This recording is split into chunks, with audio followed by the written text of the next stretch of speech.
jamaah, alhamdulillah. Baik, untuk jamaah yang baru bergabung, hari ini kita sedang membahas tema mengenai mau berkurban, jangan sampai salah arah. Masya Allah, tadi di segmen sebelumnya kita sudah membahas nih, kalau misal berkurban itu boleh ngutang nggak sih? Tadi dijawab oleh guru kita Ustadz Syam. Lalu juga ada tata cara penyembelihan hewan, tadi sudah dipraktikkan oleh guru kita Ustadz Bani. Masya Allah. Nah ini ada tadi pertanyaan saya belum dijawab oleh guru kita Habib Usman nih. Afwan, Habib, mungkin ada yang baru bergabung nih, saya ulangi lagi ya. Saya pernah dengar katanya kalau misalnya mau kurban itu menjelang Idul Adha kita tuh nggak boleh potong kuku, nggak boleh potong rambut. Ini sebenarnya benar nggak sih menurut syariat Islam? Mohon penjelasannya Habib, silahkan dijawab. Siap. Afwan Kang Mikdad, afwan Ustadz Ahmad Bani, afwan Ustadz Syamsuddin Nur. Bismillahirrahmanirrahim. Allahumma salli ala Sayyidina Muhammad wa ala ali Sayyidina Muhammad. Yang dimana kita harus mengerti dan memahami bahwasanya Rasulullah SAW bersabda, "Idza ra'aitum hilala dzilhijjah wa arada ahadukum an yudahiya falyumsik an sya'rihi wa zfarih." Jelas, jika kalian telah memasuki atau telah menyaksikan lihat hilal di bulan Dzulhijjah, maka oleh karena itu masuk 1 Dzulhijjah kalian ingin berkurban, maka hendaklah sahibul kurban atau yang berkurban, misalkan saya berkurban, maka kuku saya nih, ya kan, rambut saya nggak boleh dipotong, dibiarkan. Rambut, kukunya dibiarkan. Dan ini merupakan sebuah perintah baginda Nabi besar Muhammad SAW. Diperintahkan tidak memotong rambut, tidak memotong kuku bagi yang ingin berkurban. Dipotong kan nih rambut ini? Saya belum, sekarang belum. Nah, kalau Syam, apanya? udah dipotong belum rambutnya? Sebelum masuk Zulhijjah dipotong duluan. Dipotong duluan, berarti udah gak dipotong lagi. Saudara Ahmad Bani? Sama. Berarti mempersiapkan diri ketika ingin berkurban, maka tidak dipotong kukunya dan rambutnya. Kapan dimulainya? Dari tanggal 1 Dzulhijjah sampai dipotong kurbannya. Kalau misalkan saya ingin kurban tanggal 11 Dzulhijjah. Oh berarti tanggal 11 setelah selesai potong, maka saya baru cukur rambut dan potong kuku saya. Oh ternyata enggak, saya potongnya 12 Dzulhijjah. Kenapa? Karena dibolehkan juga. Jadi 10, 11, 12, 13. 10 bulan, 10 adalah Idul Adha, kita sholat bareng-bareng rame-rame. Tanggal 11 adalah masuk hari tasyrik. 11, 12, 13 hari tasyrik. Intinya adalah yang dimana mereka ketika selesai dipotong, barulah dia gunting kuku, cukur rambutnya. Ini masalah khilafiyah. Para ulama, Imam Malik, Imam Syafi'i, makruh apabila memotongnya. Imam Malik, Imam Syafi'i mengatakan makruh ketika memotongnya. Imam Hanafi, mubah boleh, mau dipotong nggak dipotong boleh. Imam Hanafi. Imam Ahmad bin Hanbal mengharamkan. Kalau dipotong nggak boleh, haramkan. Karena ini perintah Rasulullah, nggak boleh dipotong. Nah, kalau menurut Imam Nawawi dalam kitab Majmu', hikmah dari sunnahnya ini agar seluruh tubuh kita di akhirat nanti kelak nih diselamatkan daripada api nerakanya Allah Subhanahu wa taala. Karena ibadah kurban dapat menyelamatkan orang dan siapapun manusia dari siksa api nerakanya Allah. Jadi kalau kita kurban, kita nggak potong kuku kita tidak potong rambut kita, karena rambut dan kuku kita itu dihisap oleh Allah Subhanahu wa taala. Oleh karena itu ketika dia nggak potong, ini akan menyelamatkan dia dari api nerakanya Allah. Satu badannya utuh. Oleh karena itu, sunnahnya atau sunnah muakkad yang diharuskan bagi yang mampu, yang mengerti tentang hukumnya, bahwasanya kurban itu diharuskan bagi yang mampu, bagi yang punya uang, agar diselamatkan oleh Allah Subhanahu wa taala. Amin ya rabbal alamin. Mudah-mudahan berarti nanti ya rambut dan kuku kita itu menyelamatkan kita dari api neraka. Betul. Nantinya. Masya Allah. Baik. Terima kasih Habib penjelasannya. Nah ini balik lagi ke kondisi Indonesia sekarang yang sedang diterpa oleh musibah lagi. Kita sedang ada di COVID-19 gelombang yang kedua nih, bisa dikatakan PPKM lagi. Karena mungkin banyak sekali korban yang berjatuhan. Bahkan kita bisa dikatakan ini tertinggi nih di dunia saat ini. Nah ada beberapa daerah nih yang sangat disayangkan tidak bisa untuk menggelar sholat Idul Adha. Nah ini yang mau saya tanyain nih, Ustadz Syam, gimana sih sebenarnya tata cara sholat Idul Adha di rumah supaya kita nggak salah? Nah ini penting banget nih, mohon penjelasannya, silakan Guru. Baik, saudara tabik guruku Habib Usman bin Yahya, Masya Allah, Ustadz Bani, Mas Mikdad, serta para alim ulama dimuliakan Allah Subhanahu wa taala. Tata cara sholat Idul Adha tidak berbeda dengan tata cara sholat Idul Fitri. Begitu pula dengan sunnah-sunnahnya. Kita mulai dengan sunnahnya. Sunnah yang pertama sebelum melaksanakan sholat Idul Adha, yakni mandi sunnah terlebih dahulu. Mandi sunnah, memakai wewangian, memakai baju yang terbaik. Sebagaimana Nabi Ismail alaihissalam dipakaikan baju yang terbaiknya ketika hendak berangkat dengan ayahandanya Nabi Ibrahim alaihissalam ketika ada perintah penyembelihan kepada anandanya Nabi Ismail alaihissalam. Jadi pakai baju yang terbaik, pakai baju putih gitu ya, pakai baju putih. Kalau di kampung kami di Makassar itu di Maros, orang tua kami sering memerintahkan kalau sholat Idul Adha pakai baju Arab aja, pakai baju putih, pakai gamis gitu ya. Kenapa? Karena itu kan orang lagi hajian gitu, jadi hajian jadi pakai baju putih-putih. Maka dan itu juga sunnah. Pakai perfume ya buat laki-laki. Kalau buat perempuan kalau di dalam rumah itu hanya mahramnya saja maka tidak mengapa memakai parfum. Tapi kalau dia keluar rumah ke masjid untuk sholat jangan pakai parfum yang menyengat atau bisa dicium oleh yang bukan mahramnya. Yang itu yang pertama. Yang kedua sunnahnya adalah kalau sholat Idul Fitri kita disunnahkan makan dulu baru sholat Id. Betul. Kalau sholat Idul Adha kita disunnahkan berpuasa. Kalau sholat Idul Adha kita disunnahkan berpuasa sebelum melaksanakan sholat Idul Adha. Jadi habis sholat subuh kita disunnahkan menahan tidak makan, tidak minum sampai setelah sholat Idul Adha. Ya. Kemudian yang ketiga, langsung kita masuk sholatnya, saya berniat sholat sunnah Idul Adha karena Allah, begitu aja. Ya, saya berniat sholat Idul Adha karena Allah. Tidak usah kalau mau pakai usolli boleh juga usolli sunnatal Idul Adha rak'ataini. Kalau dia imam ya imaman, kalau dia makmuman lillahi ta'ala. Selesai. Ya mustaqbil kiblati boleh pakai ya itu kalau pakai usolli. Tapi niat itu kan pas saat takbir. Allahu Akbar pada saat itu dia berniat.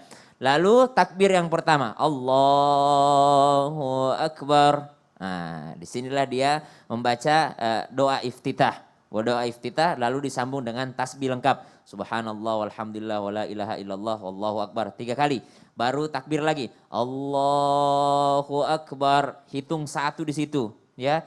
Allahu Akbar, Allahu Akbar, Allahu Akbar, Allahu Akbar sampai 7 kali. Jadi sebenarnya jumlahnya adalah 8. Ya, biar nggak bingung kita bilang aja jumlahnya adalah 8. Ya, dengan takbiratul ihramnya. Kalau mau gampang, kalau ngimamin nih ya, kalau mau gampang tangannya aja. Karena kan enggak membatalkan sholat ini tangan. Allahu Akbar 1. Ya. Allahu Akbar 2. Allahu Akbar 3. Allahu Akbar 4. Allahu Akbar 5. Allahu Akbar, Allahu Akbar, Allahu Akbar sampai 8. Kalau saya lagi imamin begitu, karena manusia itu tidak luput daripada lupa dan salah. Lalu membaca Al-Fatihah, setelah itu membaca surah Al-A'la, Sabbihisma rabbikal a'la. Setelah nanti bangun rakaat kedua 6 kali takbir sama takbir intiqalnya. Jadi 6 kali takbir. Cuma sering dibacakan bahwa sunnahnya 7 kali sama 5 kali. Nah setelah itu takbiran sebanyak-banyaknya. Masya Allah. Pakai khutbah enggak? Pakai khutbah dong. Pakai khutbah. Ya. Nah kalau misalnya di rumah nih cuma di kosan gitu sendirian karena nggak bisa pulang kampung itu gimana tuh? Bisa nggak sah nggak kalau sendirian? Iya gitu? berarti enggak pakai khutbah masa Oh, dia. iya makanya. Tapi sendirian sah ya? Iya sendirian sah-sah aja karena namanya sunnah. Sunnah Idul Adha itu lebih apa ya? Lebih afdal dibandingkan Idul Fitri. Masya Allah. Jadi sholat Idul Adha itu lebih afdal dibandingkan Idul Fitri. Waduh, ini harus baik kita tahu. nih, ya ini perlu ditekankan nih, baik Masya Allah. Nah ini nih ada, mungkin sekarang nih kita juga turut berduka cita bagi teman-teman karena kita melihat di sosial media banyak sekali keluarganya dari teman kita atau bahkan keluarga kita yang baru saja meninggal baik karena penyakit atau karena dan hal lainnya. Nah ada beberapa pertanyaan yang bertanya apakah boleh kalau misalnya kita berkurban untuk orang yang sudah meninggal. Nah ini mohon penjelasannya Ustadz Bani, boleh nggak sih kita berkurban untuk orang yang sudah meninggal? Mohon penjelasannya silakan. Usman, Ustaz Syam, Mas Miqdad juga guru-guru kami dimanapun berada. Bismillah, alhamdulillah wassalatu wassalamu ala rasulillah. Bolehkah kita berkurban untuk orang yang sudah meninggal? Imam Nawawi dalam kitab Al-Minhaj, beliau mengatakan la tajuzu tadhiyatu anil ghairi illa biiznih. Wala anil mayyiti illa atau idza lam yusabiha. Kata Imam Nawawi tidak boleh berkurban menggantikan orang lain tanpa seizin dia. Yang kedua, tidak boleh berkurban untuk orang yang sudah meninggal kecuali sebelum meninggal beliau berwasiat. Nah, jadi kata Imam Nawawi boleh kita berkurban untuk mayit kalau dia berwasiat. Kalau tidak berwasiat maka tak perlu berkurban. Ini kata siapa? Imam Nawawi. Dalam Kifayatul Akhyar juga dijelaskan, tapi di sana disebutkan alal asah, ya. tidak boleh berkurban untuk orang yang sudah meninggal alal asah dalam pendapat yang paling kuat. Berarti ada pendapat lain yang membolehkan. Ini yang disampaikan oleh Syekh Muhammad Khatib Asy-Syarbini dalam kitab Al-Mughni atau Mughnil Muhtaj. Kata beliau, boleh saja seseorang itu berkurban untuk mayit orang yang sudah meninggal. Baik dia berwasiat ataupun tidak, boleh. Nah, ini juga diambil atau diikuti pendapatnya oleh Darul Ifta Lajnah Daimah, semacam majelis ulamanya Saudi. Itu mengatakan boleh saja seseorang berkurban untuk orang yang sudah meninggal. Baik berwasiat ataupun tidak berwasiat. Selama memiliki kekerabatan. Ya, kalau Mas Mikdad ke si fulan entah di mana, itu enggak. Tapi kalau ke orang tua, kerabat yang masih ada jalinan, itu boleh. Betul, ya. betul. Karena apa? Karena sebetulnya amalan yang kita lakukan kurban ini itu sama seperti sedekah. Sedekah boleh untuk orang tua, kerabat yang sudah meninggal. Itu kata beliau. Jadi bagaimana hukumnya? Ya, pertama tadi kalau Imam Nawawi mengatakan tidak. Kalau kata Imam Nawawi cukup Anda berkurban, lalu sebut, ya Allah ini kurban dari saya, dari keluarga saya, dan juga semua keluarga saya yang sudah meninggal sekalipun, include di dalamnya. Itu menurut Imam Nawawi. Tapi kalau kata Syekh Syarbini mengatakan gak apa-apa, saya berkurban ini untuk fulan yang sudah meninggal. Itu pun boleh. Ikut yang mana? Terserah yang mana yang lebih nyaman. Masya Allah. Tapi satu hal yang ingin kami tekankan, dimanapun jamaah berada, sunnah berkurban ini itu tidak seperti haji. Kalau haji kewajiban sekali seumur hidup. Kurban bukan sekali seumur hidup. Tapi kurban adalah sunnah yang berlaku setiap kali datang bulan haji. Setiap datang bulan Dzulhijjah, datang juga kewajiban atau kesunahan ini. Ya. Jadi ada orang, ente gak kurban? Ini tahun kemarin udah kurban Ustaz. Tahun lalu juga udah kurban. Sekarang masa saya kurban lagi? Nah, disinilah muncul. Akhirnya ya udah daripada saya kurban lagi, mendingan sekarang kurban aja deh buat si fulan yang sudah meninggal. Sama buat si fulan sudah meninggal. Jadi kenapa orang berkurban untuk yang sudah meninggal? Karena merasa dia sudah cukup berkurban. Padahal setiap datang bulan Dzulhijjah, maka di situ kita harus berkurban ketika kita mampu. Wallahu ta'ala alam bisawab. Luar biasa. Jadi memang berbeda-beda pendapat, tapi kita mau ngambil esensinya ya, bahwa kurban itu bukan hanya sekali seumur hidup, udah selesai. Kalau bisa yang mudah-mudahan Allah kasih rezeki terus, jadi setiap tahun bisa berkurban terus. Masya Allah, amin, amin ya rabbal alamin. Nah baik jamaah, ini bicara soal berkurban di era digital ini banyak sekali banyak bentuk-bentuk dalam berkurbannya sekarang udah bisa online. Pembagian kurban pun sekarang nih udah berbagai macam nih. Nah salah satunya ada di tayangan berikut ini. Yuk kita sama-sama saksikan, silakan. Terobosan yang dilakukan panitia kurban Musola Hoirul Ummah Jalan Pala Barat 7 Kabupaten Tegal Jawa Tengah ini patut ditiru. Jika biasanya kupon pengambilan daging kurban dibuat secara manual, namun panitia kurban di musola ini menerapkan kupon digital. Kupon dibagikan saat hewan kurban masih dalam proses pemotongan. Warga yang akan meminta kupon tetap diminta mengantri. Masing-masing warga yang akan mendapatkan kupon harus melalui foto wajah di komputer yang tersambung dalam alat pencetak kupon.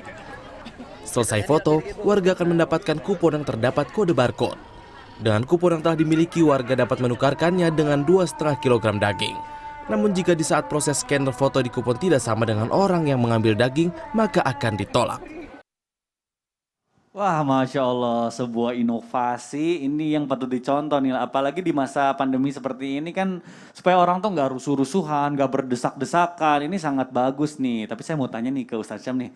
Ustadz supaya gak salah nih, sebenarnya kalau misalnya kita mau berkurban, siapakah orang yang paling berhak untuk mendapatkan hasil dari kurban tersebut, dagingnya ya. Nah ini mohon penjelasannya guru, silakan. Bismillahirrahmanirrahim. Tabi guru Habib Utsman, Ustaz Bani, Mas Mikdad serta para alim ulama yang dimuliakan Allah Subhanahu wa taala serta para panitia kurban nih.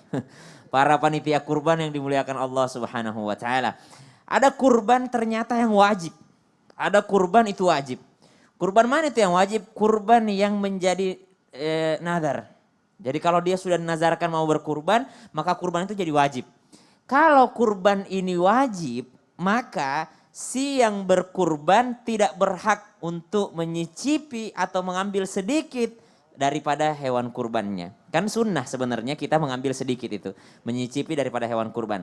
Tapi kalau kurban itu adalah kurban wajib, kurban yang dinazarkan, saya kalau lulus nanti ini masuk kuliah ini saya mau berkurban. Padahal dia sebenarnya mau berkurban. Tapi kurban yang sebelumnya kurban sunnah. Tapi karena jadi nazar, maka itu adalah kurban wajib. Nazar itu apa? Sesuatu yang boleh atau sesuatu yang sunnah dirubah hukumnya menjadi wajib. Saya puasa Senin. Saya kalau lulus nanti ya Allah saya mau puasa hari Senin. Berarti puasa Senin itu jadi wajib, bukan puasa sunnah lagi. Sama, saya kalau lulus ini Allah saya mau berkurban. Berarti kurbannya itu menjadi wajib.